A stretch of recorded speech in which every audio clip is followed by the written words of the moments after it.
Tatlong truck yan guys. Apat pala.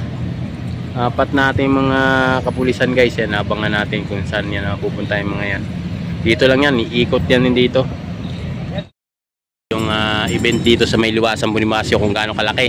Ngayong May 8, no, siguradong gugulantangin ang lahat nito. Puno po ito ng tama mamaya yung 10 candidate na Tatay Duterte. Andito sila lahat mamaya magsasalita, kaya abangan natin to. Talagang pupunuin to. Ayan guys, hanggang doon yan, no. Yan, ang dami pong malalaking monitor na TV hanggang doon. Ayan, diba yan? Bilangin natin guys ha. 1, 2, ayun 3, hanggang doon 4, 5, andun pa sa loob 6, ayun doon yung mga black na itim. Yan, maraming salamat po sa inyong lahat guys. Yan, thank you po. Maraming salamat po sa inyong like dyan. Pa-like and share po, pa-like and share. Yan, nandito tayo ngayon. Liwasan Bonifacio po. Yan, Liwasan Bonifacio. Ayan.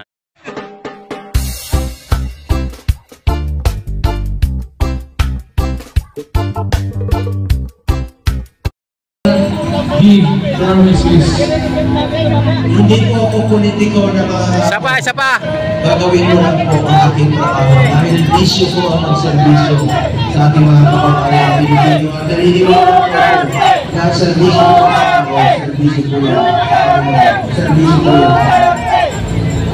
Patuloy natin ang sistema ng gobyerno. Kaya ngayong eleksyon, we should all understand what is at stake for our country this midterm election. Look for somebody na talagang would stand for what is right and what is really just. Ang ginagawa nila ay para pag-away-awayin ang Pilipino.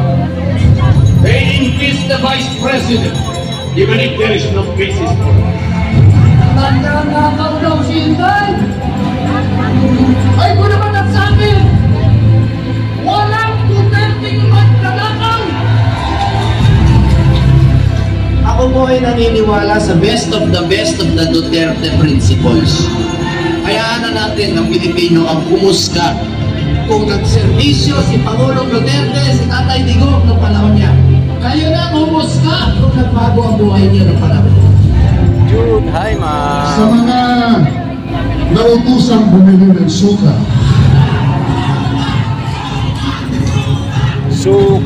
Huwag natin paliitin yung mga nagtitinda natin ng suka. Dahil hindi ko bawal mangarap isang nagtitinda ng suka na magiging senador. At kami na lang sa PTP Laban, may asin po kami na magserbisyo ng tama para sa Pilipino. Kaya huwag po nilang malilitin na kami ay bumibili lamang ng suka. Alam mo ninyo, Hoy! ang suka, ang kalaban ng ansok, ang suka, ang kalaban ng Teteng Ginto. kaya ba, Mission Order, gusto kong ipagpatuloy ang naiwan laban, hindi RRD. Gusto ko manumbalik ang tiwala ng mga magulang na makakauwi at kanilang mga anak na hindi mabibisgrasya, hindi makikita, hindi magamit, hindi Bigyan ako ng mababalik. t-shirt.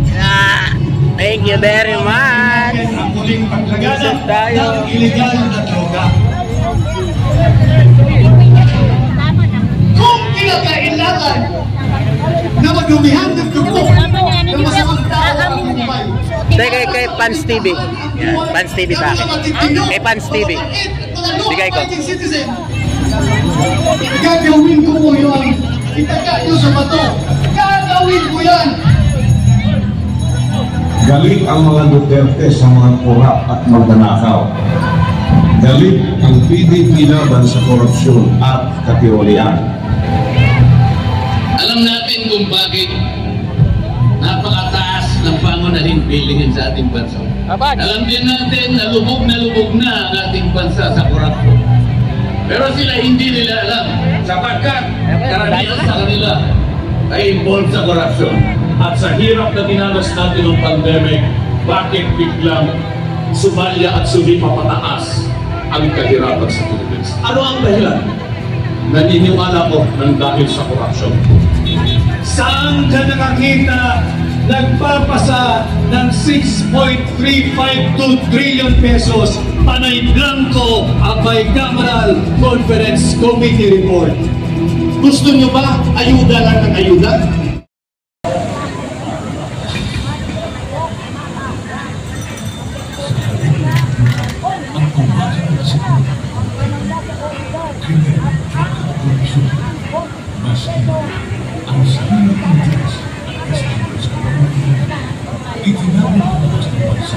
Can we show the green one?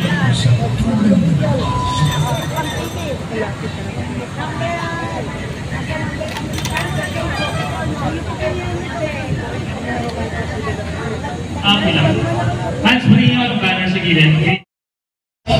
Hindi pwede na ikaw ang mauna at sila ang sumunod.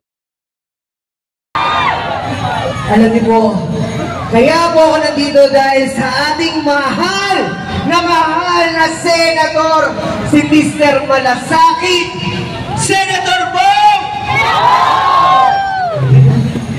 Alam niyo po, siya po ang tumulong kay Dad nung may sakit siya at nung nawala siya kasama niya ang ating mahal na former President Duterte!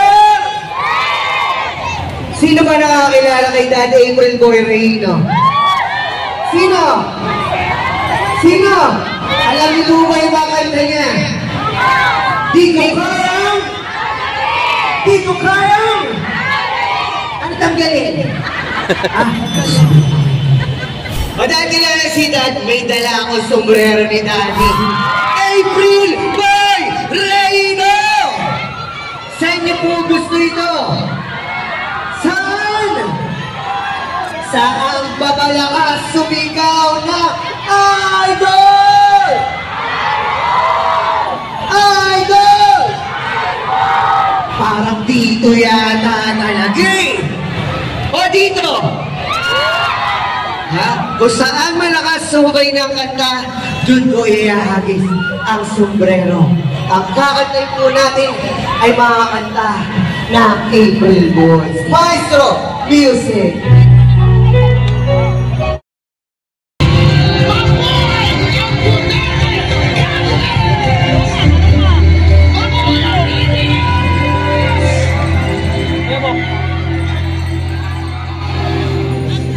Adik na ni mangurot din. Kita ko ay kamot. Adik ni mangurot ka.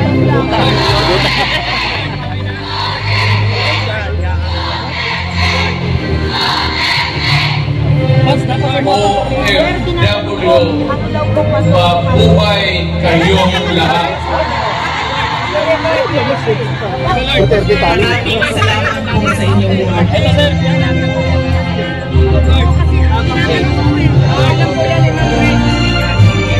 Ayan, ma'am.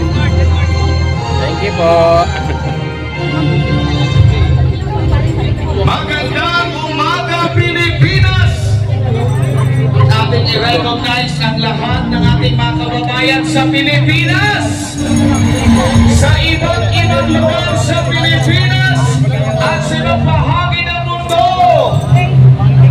Ano man ang ating tribo, ano man ang ating paniniwala, iba't iba man ang ating naghigain, pero patuloy tayo nakakaisa bilang mga Pilipino. Ngayong araw po na ito ay araw ng pasasalamat natin kay Pangulong Rodrigo Duterte. Bakit natin hinalal si Pangulong Duterte? Ingit po tayo sa Davao. Tama? Gusto natin yung katulad ng Davao, maayos, malinis, mababa ang krimen. Ganun din po dito, maayos po ang kingdom, maayos ang ministro. Paano nangyari? Dahil sa kanilang pinuto. Na walang korupsyon, maayos, maganda, malinis, at higit sa lahat, may pag-ibig. Nagpapasalamat tayo minsan lang sa buhay natin mga Pilipino na may pag-aalay ng kanyang buhay, pag-aalay ng kanyang lahat ng resources para sa pamahalaan ng kahit 5 wala siyang hiningi, kahit isang pabor wala siyang hiningi, siya ang nagbibigay. Ganon ang Kingdom Nation na pinamamalaan at pinamumunahan ni Pastor Apollo C. Kibuloy. Under PRRD, nagkaroon tayo ng golden age of infrastructure, nagkaroon tayo ng libreng edukasyon, bagsak ang krimen. Isang sombrero na lang. Saan niyo mo gusto? Sino ang senator natin? Senator Bong! Siyempre, supportahan natin ang ating mga senatorial candidates. Straight for Duterte! So, saan niyo po gusto dito? Saan pa ba hindi nakakapaghagis?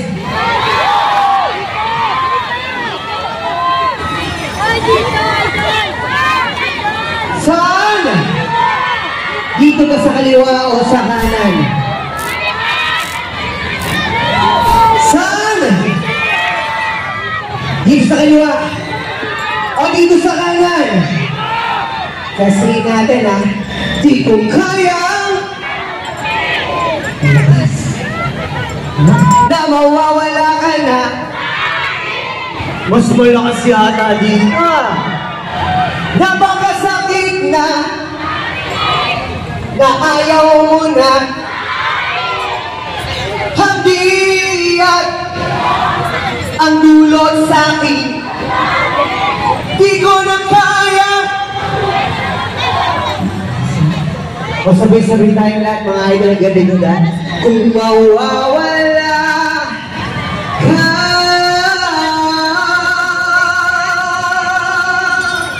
saan mga idol? Isa na lang. Sa piling, sa piling, sa piling ko.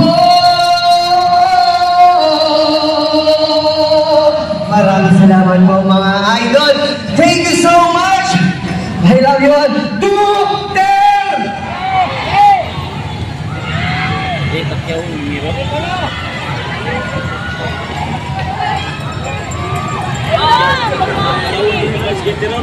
Kumaya, tol.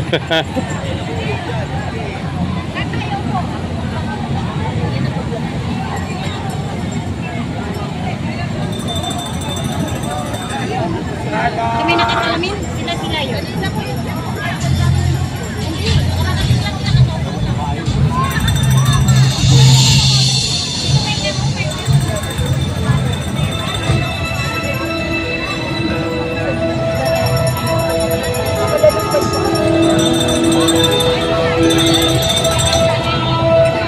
Alam niyo ba kung bakit ako nandito ngayon?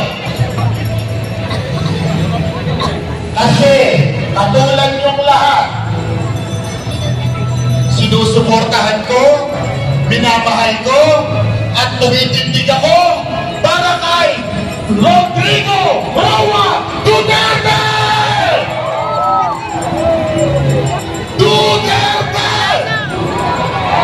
Osan! Duterte! Duterte! Bring him home! ICC! Bring him home! Ibalik ng pinasig! Ibalik ng pinasig! Mahal ng Pinoy! Ibalik sa pinasig! Mahal ng Pilipino! Mahal ng Luzon! Mahal ng Visayas! Mahal ng Mindanao! One more time! Mahal ng Luzon! Mahal ng Visayas! Mahal ng Mindanao!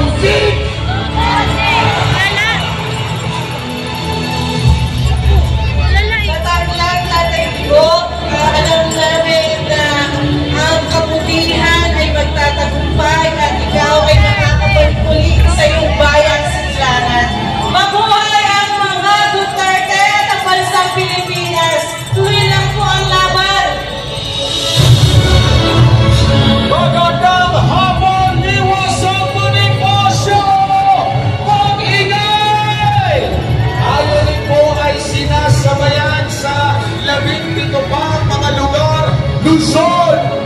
Visayas at Mindanao! Alam mo namin, tinigipit ka nila dahil sa politika. Kayo ni Pastor Kibuloy, pagkatatag ka dyan tayo. Kaya dito kami dahil suportahan ka tayo. Sobra na pagigipit sa gobyerno. Ang taong may malasakit sa bayan. Bakit hindi ganito? Sobra na. Kaya sana, huwag po tayo manahimik mga Pilipino. Lumabas po tayo, ipaglaban natin. Tatay Digong dahil sa Digong lang malasakit sa atin. Sila malasakit sa bayan. Pwede pumasok yung mga vlogger, pumasok. Duterte, mabuhay ka Tatay Digong.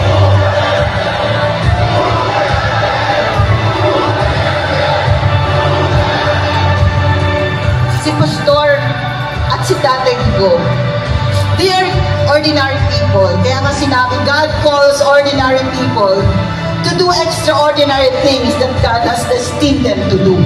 Destiny. Tadhana. Tinadhana na silang dalawa. Halos magkakambal ang kanilang misyon sa buhay. Si Pastor, tagapangalaga sa spiritual, nagbabago ng mga tao na tunay na pagbabago mula sa puso. Si Digong din ang nag-aalaga sa mamamayan, una sa Davao City. Nakita natin kung paano tinilabaho ni Tatay ang Pilipinas, kung paano niya pinuksa ang masama, kung paano niya tayo binigyan ng tunay na katugumpayan at tunay na kaligtasan mula sa kasamaan.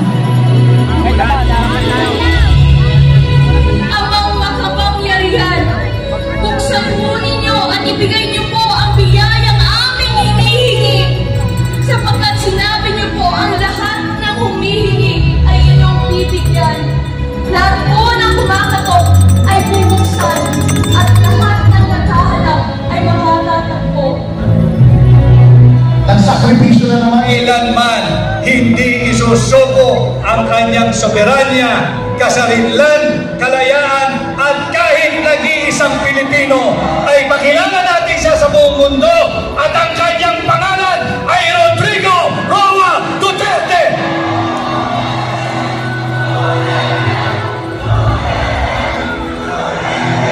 Pero ako, ipagmayabang ko talaga sa inyo. Alam niyo po, kaya po ako nandito dahil sa ating mahal na Senator, si Mr. Malasakit, Senator Bong! Alam niyo po, siya po ang tumulong kay Dad nung may sakit siya at nung nawala siya kasama niya ang ating mahal na former President Duterte!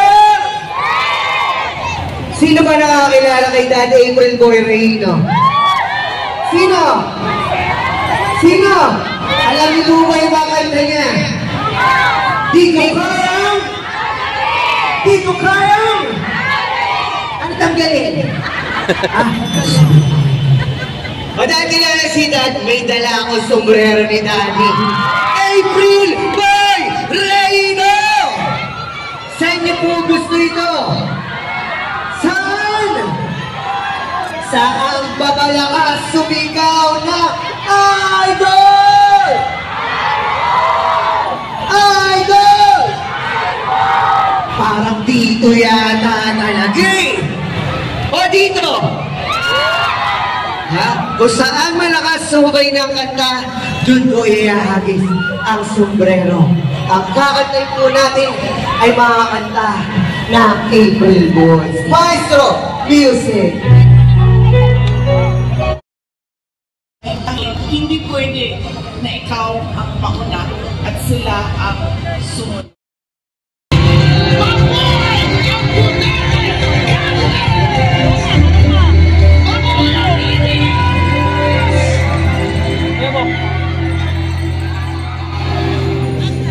Adik na ni mangurot ya. Kita ko may gamot. Adik na mangurot ka.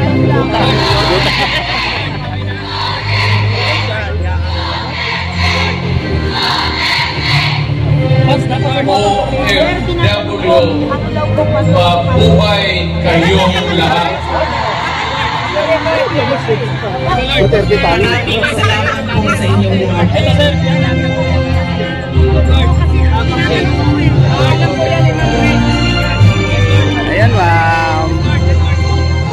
po. Magandang umaga, Pilipinas! Ating i-recognize ang lahat ng ating mga kababayan sa Pilipinas, sa iba't ibang lugar sa Pilipinas, at sa ibang bahagi ng mundo. Ano man ang ating tribo, ano man ang ating paniniwala, iba't iba man ang ating naghigain, pero patuloy tayo nakakaisa bilang mga Pilipino. Ngayong araw po na ito ay araw ng pasasalamat natin kay Pangulong Rodrigo Duterte. Bakit natin hinalal si Pangulong Duterte? Higit po tayo sa Davao. Ama, gusto natin yung katulad ng Davao, maayos, malinis, mababa ang krimen. Ganun din po dito, maayos po ang kingdom, maayos ang ministro. Paano nangyari? Dahil sa kanilang pinuto. Na walang korupsyon, maayos, maganda, malinis, at higit sa lahat, may pag-ibig. Nagpapasalamat tayo minsan lang sa buhay natin mga Pilipino na may mag-aalay ng kanyang buhay, mag-aalay ng kanyang lahat ng resources para sa pamahalaan ng kahit 5 wala siyang hiningi, kahit isang pabor wala siyang hiningi, siya ang nagbibigay. Ganon ang Kingdom Nation na pinamamalaan at pinamumunahan ni Pastor Apollo C. Kibuloy. Under PRRD, nagkaroon tayo ng golden age of infrastructure, nagkaroon tayo ng libreng edukasyon, bagsak ang krimen. Yung event dito sa may Liwasan Bonifacio kung gaano kalaki. Ngayong May 8, no, siguradong gugulantangin ang lahat nito. Puno po ito ng tama mamaya yung 10 candidate na Tatay Duterte. Andito sila lahat mamaya magsasalita, kaya abangan natin to. Talagang pupunuin to. Yan guys, hanggang doon yan, no. Yan, ang dami pong malalaking monitor na TV hanggang doon. Yan, yan. Bilangin natin guys ha. 1, 2, ayun, 3, hanggang doon 4, 5, andun pa sa loob 6, ayun doon yung mga black na itim. Yan, maraming salamat po sa inyong lahat guys. Yan, thank you po. Maraming salamat po sa inyong like. Yan, pa-like and share po, pa-like and share. Yan, nandito tayo ngayon. Liwasan Bonifacio po. Yan, Liwasan Bonifacio. Ayan.